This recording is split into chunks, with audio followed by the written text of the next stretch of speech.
Aquesta és la sessió 4 de Física Moderna, de la situació d'aprenentatge un viatge al·lucinant, i en aquesta sessió nosaltres bàsicament parlarem de datació. Al principi de tot està aquesta activitat 3 que no farem. Bàsicament l'activitat que planteja és veure com la desintegració segueix una llei de probabilitat i en teoria doncs, s'ha de fer amb un dau o amb una moneda, però nosaltres el que farem serà imaginar-la. Parlem de datació. Quan tu tens un nucli radiactiu i només un nucli radiactiu, sobre un únic nucli radiactiu no es poden plantejar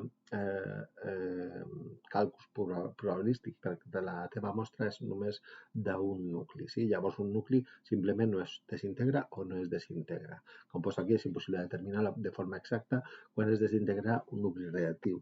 Bé, és veritat que cadascú dels àtoms radioactius té una certa lambda, una certa tendència natural a desintegrar-se, però si només tens un, doncs simplement o es desintegrarà o no es desintegrarà i no pots aplicar cap tipus de predicció probabilística quan la mostra és de només un. Clar, quan tu tens una mostra gran, llavors sí que pots aplicar sobre una mostra, pots aplicar consideracions de tipus probabilístic i dir doncs, quant de temps passarà perquè et quedi la meitat o el que sigui. Bé, això, clar, diu aquí que les prediccions que pots fer des del punt de vista probabilístic s'ajusten millor a la realitat, expliquen millor la realitat quan més gran és el nombre d'elements que formen part d'aquesta mostra. Això en probabilitats es coneix com la llei dels grans números. La llei dels grans números diu que la probabilitat real d'un succés s'ajusta millor a la probabilitat teòrica quan més gran és el número de proves o quan més gran és el número de mostra que forma part d'aquesta població, val? O d'aquest succés que estàs analitzant. Bé, l'activitat 3 plantejava fer-ho amb daus o amb monedes, però nosaltres tirarem d'imaginació. Imagineu-vos que tenim un dau, la probabilitat que té cadascuna de les cares de sortir quan llances el dau és un sisè. Sí?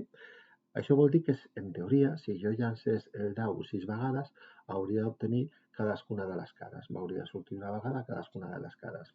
Però tot pot veure's que, en realitat, si ho féssim, seria poc probable que justament trobés un 1, un 2, un 3, un 4, un 5 i un 6 llançant el dau només 6 vegades.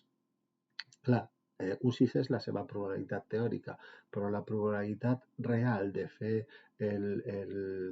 la prova i fer-ho si llancem només 6 vegades, doncs la probabilitat real, com veieu, no s'ajustarà bé a la probabilitat teòrica. Ara bé, pensem que en comptes de llançar el dau 6 vegades, el llancem 6 milions de vegades. Llavors, és molt, és gairebé segur que sortirà aproximadament 1 milió de 1, 1 milió de 2, 1 milió de 3, 1 milió de 4, 1 milió de 5, 1 milió de 6. Això vol dir que si llancem 6 milions de vegades el dau, ara la probabilitat teòrica, que era un sisè, s'ajustarà molt bé a la probabilitat real, que pràcticament ens sortirà 1 milió de vegades cadascuna de les cares, si és que el dau és un dau, doncs això, homogeni. Sí? Bé, següent cosa. Per poder datar una mostra, clar, nosaltres hem de conèixer una sèrie de dades. La primera cosa que hem de saber és quina quantitat havia de l'isòtop radiactiu a la mostra inicialment, és a dir, quant isòtop radiactiu teníem en el moment inicial. Sí? D'alguna forma hem d'esbrinar o hem de saber, en aquell moment, quan nosaltres no hi érem allà, hem de ser capaços de predir, de fer una estimació de quina era la quantitat inicial de l'isòtop radiactiu. Sí? La segona cosa que hem de saber és alguna de les característiques radiactives, és a dir, aquí posa el test de semidesintegració, però em val també la constant de desintegració, és a dir, que he de conèixer quina és la tendència d'aquest àtom a desintegrar-se. Sabent la quantitat que tenien inicialment i sabent quina és la tendència que tenia aquest àtom a desintegrar-se, un cop coneguda la quantitat actual de la substància, jo puc estimar quant de temps ha passat. En això és en el que es basa la datació. Mesurem una quantitat d'isòtop present en el moment actual i podrem llavors calcular, fer una estimació de quan ha estat el temps transcorregut, sempre i quan jo sàpiga, 1, quina era la quantitat inicial de la mostra i 2, quin és el període de semidesintegració o la lambda d'aquest isòtop radiactiu que estic utilitzant. Val. Això és en quant a la datació en general i centrem-nos ara en la datació amb el carboni 14. Què en sabem del carboni 14? Doncs que és un isòtop radioactiu d'un element que és el carboni. El carboni és un element que és molt abundant a la matèria viva. De fet, la química orgànica és la química de carboni. Tota l'estructura de les molècules orgàniques es fonamenta en un esquelet de carboni. Sí? La química orgànica, fonamentalment, en la matèria viva tenim un grapat molt petit d'elements abundants, el carboni, l'oxigen, el nitrogen, l'hidrogen, sí? Si voleu afegint també el fòsfor i el sofre, i amb aquests tindríem gairebé el 99% dels elements que estan presents a la matèria viva. Val? Doncs bé, el carboni és un element que està present en tota la matèria viva, la química orgànica és la química del carboni. Llavors, una petita part d'aquest carboni que hi ha present en les molècules orgàniques doncs és carboni 14, és a dir, carboni radioactiu que té una certa tendència a desintegrar-se. La resta és carboni 12, que és un àtom molt estable, és l'àtom patró que s'utilitza per ser l'àtom patró per definir la unitat de massa atòmica. Val? Una unitat de massa atòmica és la 12ª part del pes de l'àtom de carboni 14 i aquest és un àtom doncs, molt estable. Què és el que passa al carboni 14 que tenim dintre de les molècules orgàniques? Aquesta petita quantitat de carboni 14 dintre de la matèria orgànica és totalment indistingible del carboni 12 i no passa absolutament res perquè un àtom de carboni d'una molècula de glucosa, per exemple, sigui de carboni 14. Val?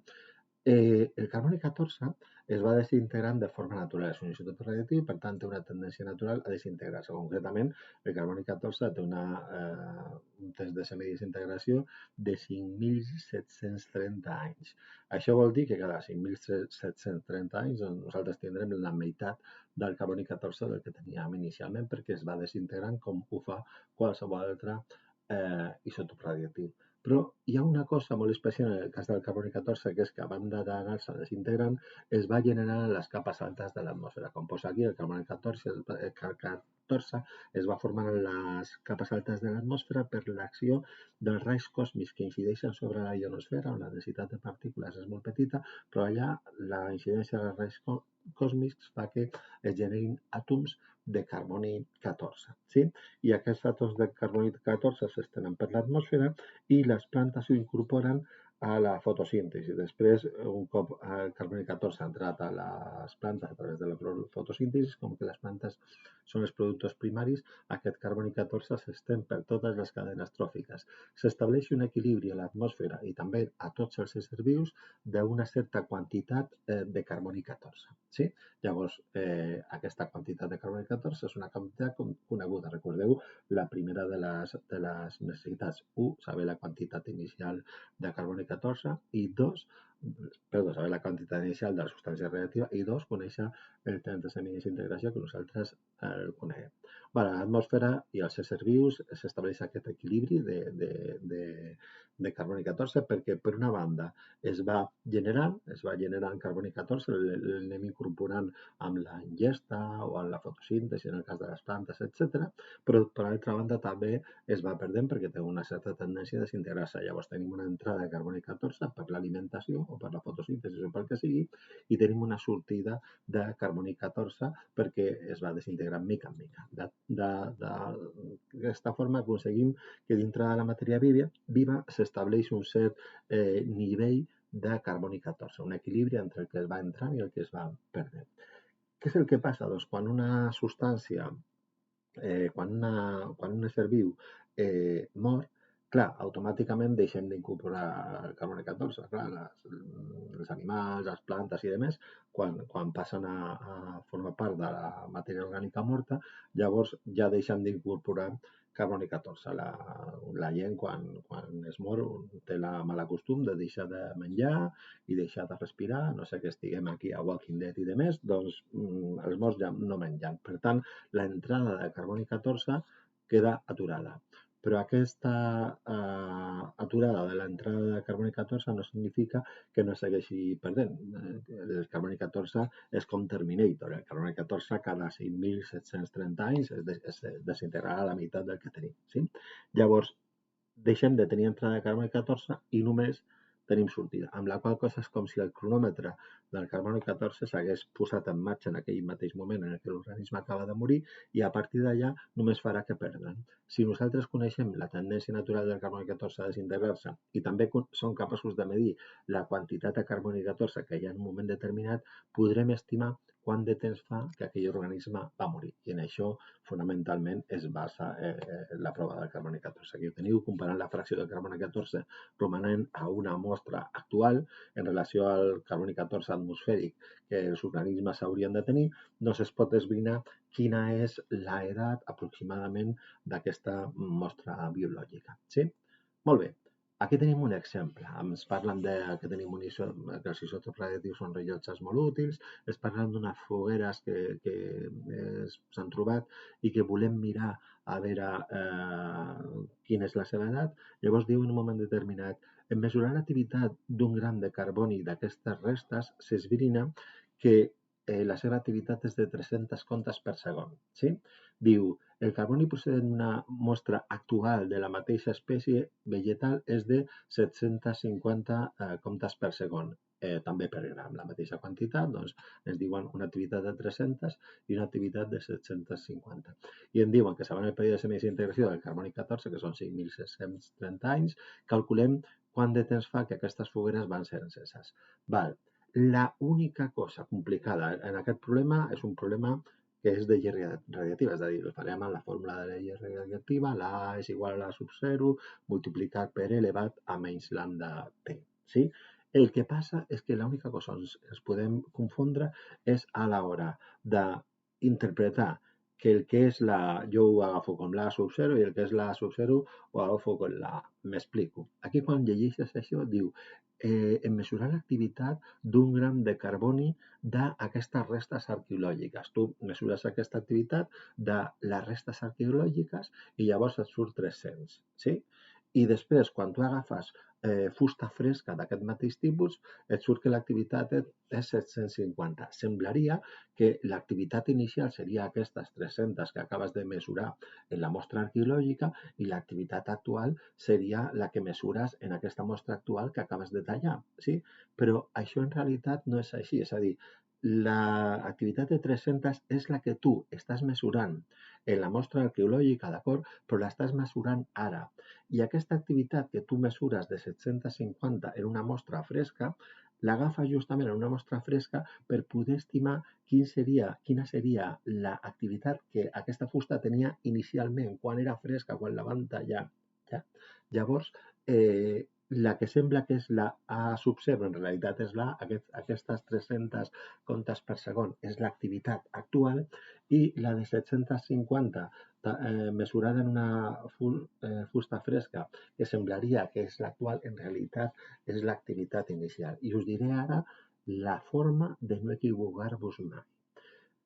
Què és el que fan les substàncies radioactives? Què és el que fa l'activitat radioactiva? Es va perdent amb el temps, veritat? Si tu tens dues activitats per nassos, l'activitat gran és la que tu tenies inicialment. Aquestes 750 desintegracions per segon és l'activitat inicial. No pot ser una altra que la inicial, perquè l'altra, perquè la de 300 és més petita i qualsevol mostra radiactiva el que farà amb el temps serà decaure. Per tant, no us capfiqueu. Si alguna vegada dubteu i aquí la semàntica ens porta a pensar que allò és justament al revés, doncs penseu una miqueta i diu, ostres, l'activitat inicial ha de ser la gran i l'actual ha de ser la petita necessàriament, sí? Ja està, simplement això. Després, si mirem la resolució del problema, doncs la primera cosa, com quasi gairebé sempre, la dada que ens donen és el període de semidesintegració, però jo el que haig de ficar a la fórmula no és el període de semidesintegració, sinó és la lambda. Per tant, com la fórmula és aquesta, veieu que la primera cosa que fan és calcular la lambda. Amb el teu mig que m'han donat, calcular la lambda. I després la lambda la fiquen aquí, en l'equació. L'única cosa que no sé és el temps, com veieu. Fan els logaritmes neperians per calcular, és a dir, aquest logaritme neperià de 0,4 i fan el logaritme neperià per baixar aquest número aquí i finalment no s'hallen quan van la t, el logaritme neperià de 0,4 és un número negatiu, aquesta lambda porta també el seu negatiu de la fórmula, llavors aquest surt positiu 7.572,6 anys, és a dir que gairebé una miqueta més que el període de semilles d'integració del carboni 14. Sí? Penseu que si em queda 0,4, doncs en un període de semilles d'integració m'haurien de quedar 0,5. Llavors, doncs ha passat una miqueta més del període de semilles d'integració. Val.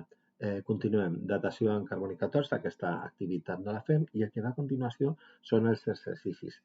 Com us he dit ja moltes vegades, els teniu resolts en un apartat a part. Aquí teníem aquests dos exercicis només, sí?